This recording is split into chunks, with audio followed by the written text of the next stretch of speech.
नमस्कार दोस्तों,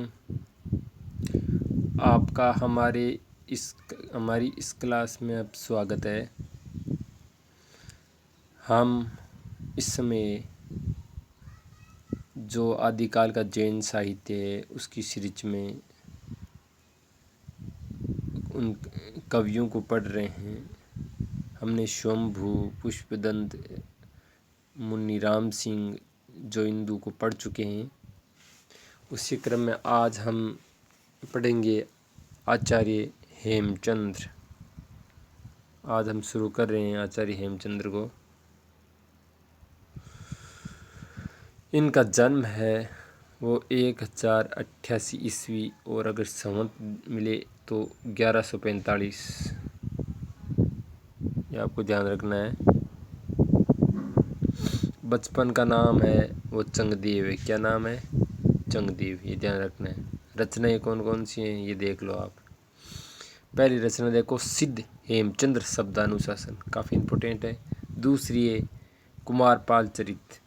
तीसरी है योग शास्त्र। चौथी है प्राकृत व्याकरण।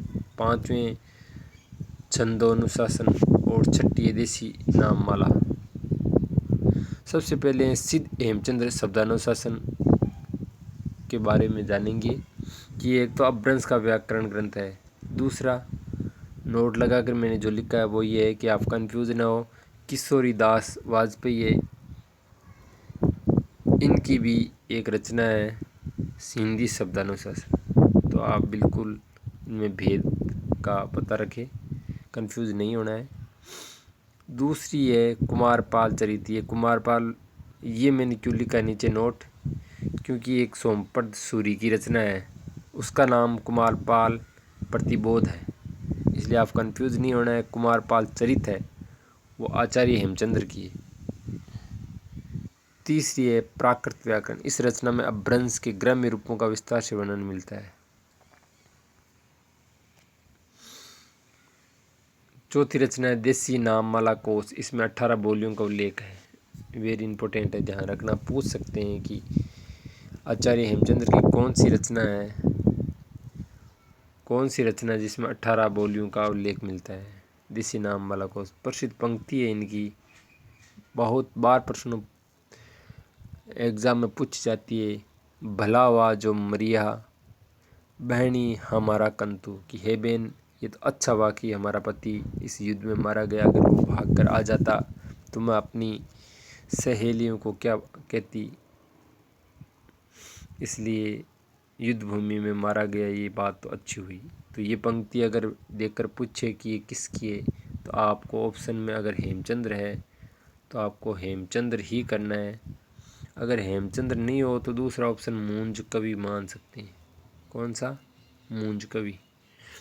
विशेष तथ्य भी देख लो आचार्य हेमचंद्र जी के बारे में कि योगशास्त्र ग्रंथ है कुमारपाल की इच्छा पर लिखा गया। जिनके आश्रय में ये रहे उनकी इच्छा पर योगशास्त्र लिखा गया। दूसरा देखो, सोलंकी राजा सिद्धराज जयसिंह और कुमारपाल के आश्रय में रहे। काफ़ी इम्पोर्टेंट है कि सिद्धराज जयसिंह और कुमारपाल के आश्रय में कौन रहे, ऐसे पूछ सकते हैं। तीसरा देखो, इन्हें प्राकृत का पाणिनि, वेरी इंपॉर्टेंट मान लो आप कि पूछा जाता है एग्जामों में। ये दोनों इंपॉर्टेंट है। चौथा देख लो आप, इन्हें कलिकाल सर्वज्ञ भी कहा जाता है। तो दोनों ही काफ़ी इम्पोर्टेंट है। वैसे इम्पोर्टेंट सारी पॉइंट आप इम्पोर्टेंट मानकर ही चले, क्योंकि कोई भरोसा नहीं है पेपर बनाने वाला का, वो कहीं से बना सकता है। इसलिए जो लोग सफल होते हैं वो सभी चीज़ों को इम्पोर्टेंट मानकर ही तैयारी करते हैं। हमारी ये सीरीज जैन कवि या जैन रचनाकार है उनको लेकर है, इस समय चल रही है। तो अगला जो रचनाकार है उसको हम अगली क्लास में लेंगे। तो आप जुड़े रहिए, क्रम से हम चलेंगे। पूरा हिंदी साहित्य का इतिहास मैं कराऊंगा। आप मेरे ऊपर विश्वास रखिए, मैं पूरी कोशिश कर रहा हूँ। तो मैं अपने इस क्लास को, मैं इस वीडियो को यहीं विराम दे रहा हूँ। आप जुड़े रहिए। मैं छोटी छोटी वीडियो इसलिए बना रहा हूँ ताकि आप अच्छी तरह समझ सके। धन्यवाद। जय हिंद।